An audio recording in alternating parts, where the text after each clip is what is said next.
Welcome to This Explainer. Today, we're diving into a fascinating, ancient geopolitical crisis that reveals a timeless truth about human nature. We're going to look at our tendency to panic and the absolute transformative power of waiting. We'll be drawing heavily on Dr. John Oswalt's insights into the book of Isaiah to explore what actually happens when the world feels like it's completely collapsing around us. So let's start by putting ourselves right in the shoes of Judah's leaders. Imagine looking out from your city walls. There is an imminent threat of total destruction from the ruthless Assyrian Empire, which is this brutal military machine that has literally crushed everyone in its path. You are desperately searching for a lifeline. Your family, your children, your entire civilization is on the line. If an unstoppable army was marching toward your city, who would you trust? To really grasp the terrifying historical stakes of the late 8th century BC, we have to look at the timeline. In 710 BC, Assyria systematically defeats the neighboring kingdoms. Fast forward to 705 BC, and the Assyrian army is actively campaigning down the coast, just annihilating cities. By 700 BC, their ultimate target is Egypt. And the massive problem for Judah? They are situated right up in the hills behind the Assyrian army, putting them smack in the middle of a warpath. Faced with this terrifying crisis, Judah's leaders absolutely panic. Picture this desperate, hidden political maneuvering. They sneak down into some basement chancellery room to forge a secret backroom deal with Egypt. They're whispering, swearing each other to secrecy, desperately trying to keep the prophet Isaiah from finding out. But as Dr. Oswalt points out, the narrative irony is just brilliant. As soon as they walk out the door, there stands Isaiah basically saying, "Hi guys." Their desperate secret was really no secret at all. Now look at the sheer cost of this Egyptian alliance.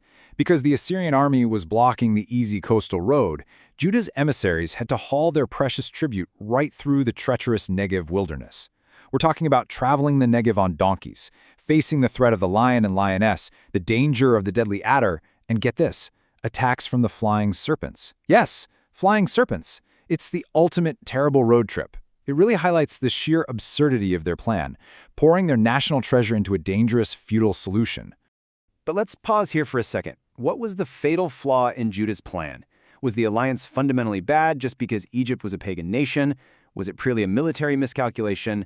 It's super easy for us to sit back in comfort and judge these ancient people, but when danger is on every side, we all scramble for the nearest life raft, right? So what made this specific political alliance so deeply offensive to their creator? Well, the crucial point is really simple. They didn't ask God. That is the core of their failure. God could have potentially used Egypt to defend them. After all, he later used Cyrus, who wasn't a believer either. But the issue was, they made up their minds and took things entirely into their own hands without seeking divine counsel. They acted as if they were the potter and God was just the clay they could mold to fit their own geopolitical schemes. There's a profound quote from Dr. Oswalt that hits the nail on the head. He says, "Shame is the result of a failed trust." This isn't just about mere embarrassment, it's about total disgrace. When you put your ultimate faith in worldly resources, whether that's an ancient Egyptian alliance or modern equivalents like wealth and status, and they inevitably fail you, you are left in collapse. Relying on things that literally cannot produce what they claim to produce always ends in disaster. And there's a deep, deep irony here. You have these smart, highly educated political advisors who think they know all the sophisticated ins and outs of international diplomacy. But the text describes them as rebellious children and highlights their complete rejection of truth. They are acting like stubborn, lying kids who think that are so wise and have it all figured out, but they absolutely refuse to listen to their father's instruction. So, what exactly are they refusing to hear? The Torah. Often we hear the word law and think of something that constricts us or just ruins our fun. But the Hebrew word Torah actually means instruction. It's not restrictive law, it's loving instruction on how we are designed to live so that life actually works. God isn't trying to limit their options. He is providing the ultimate instruction manual for human flourishing. As Dr. Oswalt notes, we can learn complex algebra, but we stubbornly ignore basic instructions for our own well-being. The leaders' panic ran so deep that they actually demanded their prophets stop talking about reality. They essentially said, "Shut up about the Holy One of Israel. Just prophesy smooth things to us. Give us comforting illusions." Because they despised the hard truth, they decided to place their entire national trust in oppression and perverseness, just relying on the false, comforting security of Egypt instead. Isaiah responds to this absolute demand for illusions with a terrifying, vivid architectural metaphor. He tells them that because they have despised the word of the Lord, their iniquity is going to be like a breach in a high wall bulging outward. They really thought they were building a strong defense, but their sin and reliance on worldly power was just creating massive, hidden structural damage that was completely bound to give way. Isaiah brilliantly combines two metaphors here to make his point. First, you have the bulging wall, which represents a slow, agonizing, hidden buildup of looming consequences. You know it's coming down, you just don't know exactly when. But then, when it finally falls, it's compared to the potter's vessel. Sudden, unfixable, total shattering in an instant. A complete collapse into 1,000 pieces, leaving not even a tiny fragment big enough to scoop a drop of water. The contrast between the two approaches is incredibly sharp. Look at Judah's frantic solution: loud, panic-driven military preparations involving fast horses, Egyptian chariots, the ultimate cavalry weapons of the day, and all those secret meetings. Now compare that to God's solution: quietness, rest, and the gentle whisper of the Spirit. He promises that in quietness and in trust will be their strength. But their response, in Hebrew, was a stubborn "lo," meaning no. They insisted on fleeing on those fast horses. And this brings us to a stunning narrative twist. Because Judah flat out refused to wait for God, the text reveals that the Lord will wait to show mercy.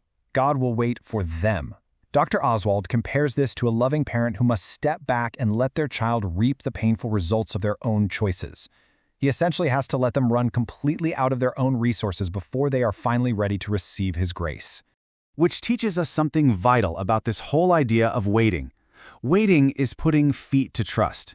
It is not passively sitting on your hands or just doing nothing while your world burns down around you. No, waiting on the Lord is an active, deliberate, daily choice to seek His direction before moving forward. It's about stepping away from the noise, quieting the 40 different voices in our heads, and creating space to hear that gentle whisper. But hey, the narrative doesn't end in destruction. It pivots to this incredible promise of restoration and a holy festival. God tells them that if they trust Him, He will provide rain for their seed and literal springs of water even up on the mountaintops. And when the Assyrian threat is finally dealt with, it won't be a terrifying war zone for Judah. It will be celebrated like a joyous, holy religious festival in the night, complete with songs, gladness of heart, and beautiful music. This beautiful promise revolves around a very rich Hebrew word, pakad. Now, in our English Bibles, it's often translated as to visit, but it means so much more than that. Pakad means to visit, judge, bless, enumerate, or appoint. Think of it as a personal inspection by the commanding general. The text paints this picture of God stepping in, effectively saying, okay, stop the panic. The general would like to visit you, and he will personally straighten this whole mess out. When the Lord of Heaven's armies descends, his action is absolutely decisive. God is described as a fierce lion protecting Mount Zion, completely undaunted by the shouting and noise of the Assyrian shepherds. The text reminds Judah of a stark reality. The Egyptians are merely men, not God. Their fast horses are just flesh, not spirit. It is a powerful reminder that the terrifying forces of this world are absolutely nothing compared to the protective presence of God. So as we wrap up this explainer today, I want to leave you with this final provocative thought. Think about your own life. When the inevitable crises hit and the pressure mounts, do you instinctively rush for the chariots, or do you have the courage to wait, quiet your soul, and listen for the gentle whisper? Thanks so much for joining me, and keep seeking that quiet strength.